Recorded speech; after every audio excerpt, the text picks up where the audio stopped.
Starfield is a very expansive game, both in the breadth of the environment and the different types of gameplay that are within Starfield itself.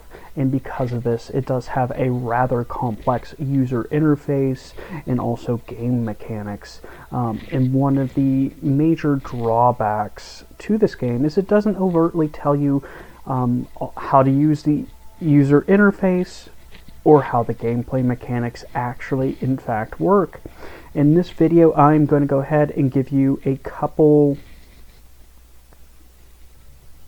quick-fire tips on how to utilize the user interface to maximize your gameplay experience, and also explain some mechanics as well that are not overtly explained that should make the game a lot easier and funner for you. So please enjoy the video. If you do find any tips useful here, go ahead and give me a like and subscribe. I do appreciate it. It does motivate me to make some more content. First tip being is that you can access your ship's inventory from up to 250 meters away from the ship. So right here I'm a little bit over 250 meters. I'm not going to be able to move anything into my ship's inventory or take anything out of my ship's inventory. But if I do go ahead and move a little bit closer, we'll be able to dump a whole entire tab into the ship's inventory. I'm going to dump the resources tab. I do this by hitting the right bumper button, and it moves everything from that resources tab into the ship's inventory. You can access your ship's inventory, in fact, from a majority of vendors within the game.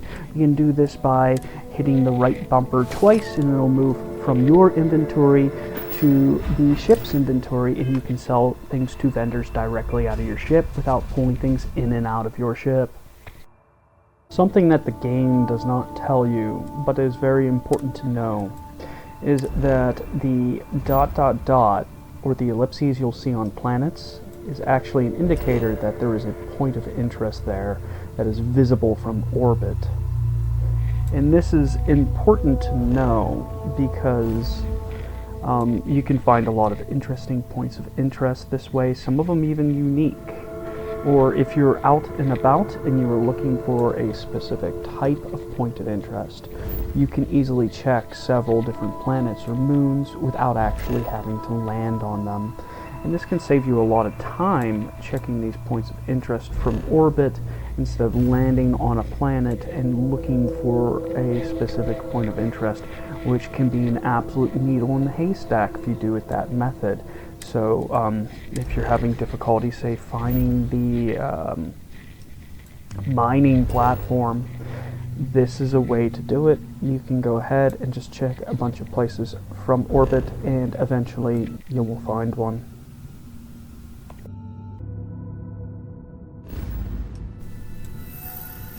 Something I don't think I've ever seen anyone talk about in this game is the fact that you can travel to your outpost from anywhere within the galaxy with absolutely no restriction on your fuel.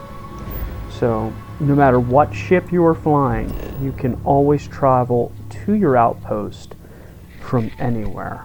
This can be extremely useful, especially like, say, if you steal a ship from a bunch of pirates and maybe it has a low jump range. This will allow you to get back to anywhere and then swap out that ship for something that is more reliable, but also this can allow you to kind of expand your presence within the galaxy, so you can have everywhere or have an outpost that's set up very far away from all the major cities, but you can always get there within one jump. To explain the map system, if a system is fuzzy, that means you've already traveled to the system itself. You'll be able to, at that point, open up the system and go ahead and examine any planets or moons. Now, if you see a red system, that means that system is beyond your jump range. You'll have to jump somewhere closer to actually get to that system. And if you see a non-fuzzy system, like it's a solid dot, that means you haven't traveled to that system. So you won't be able to open up the system to examine it, and it'll require you to actually travel to that system to know what types of planets are within. Next is injuries. Injuries in this game are real. They do impact your gameplay. They can affect the amount of weight you can carry, and also reduce stamina and cause other issues. Next tip, you can fast travel to your ship by opening the map and then pressing Y twice, then A. It'll instantly fast travel you to your ship.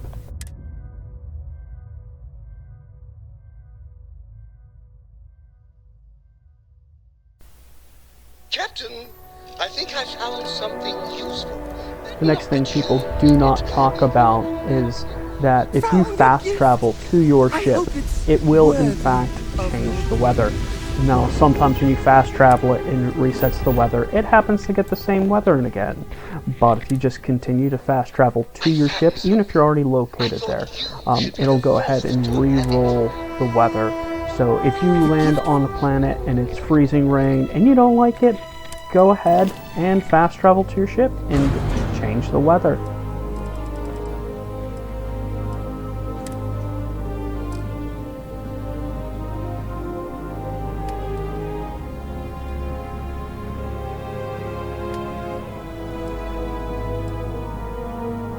As you can see here, I have no resources on my actual person.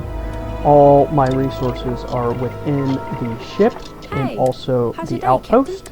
And I'm going to go ahead and craft things. So you can access your ship's inventory plus your outpost inventory from any of the workbenches that are located at your outpost. And this is something you should know, because otherwise you're going to waste a lot of time pulling stuff out of your inventories, like your ship's inventory or your outpost's inventory, to make stuff, which you don't need to do. You can go ahead and just leave it there, craft your stuff, and then go about your business. And this will make life a lot easier for you. So don't be wasting your time.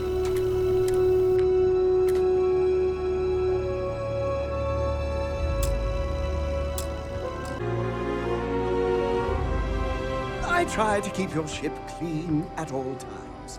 Cleanliness is next to godliness, and godliness is next to you. Consider me your pack mule.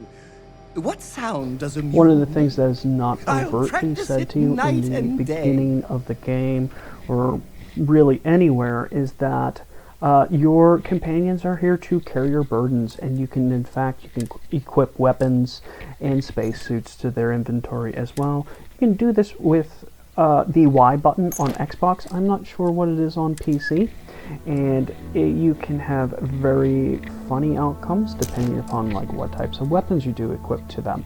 I will advise you though, you do need to have at least one round of ammunition for the weapon for them to actually equip it.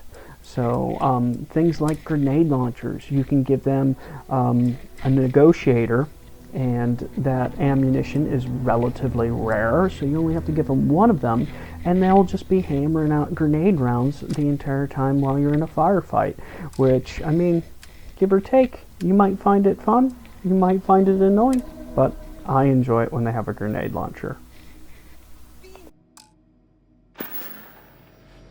Being part of your crew is just the best.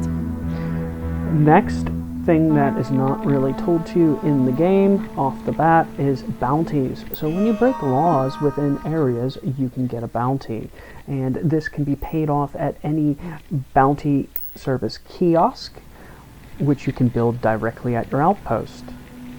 Next up is bounty quests. This can be gathered from a mission board, which are found in most outposts and cities, but you can also build it at your personal outpost, so you can set up your own little outpost that has a bounty service plus the mission board. Last but not least, space encounters are primarily random, so traveling between two different, say, planets will cause a the potential of a random encounter to occur.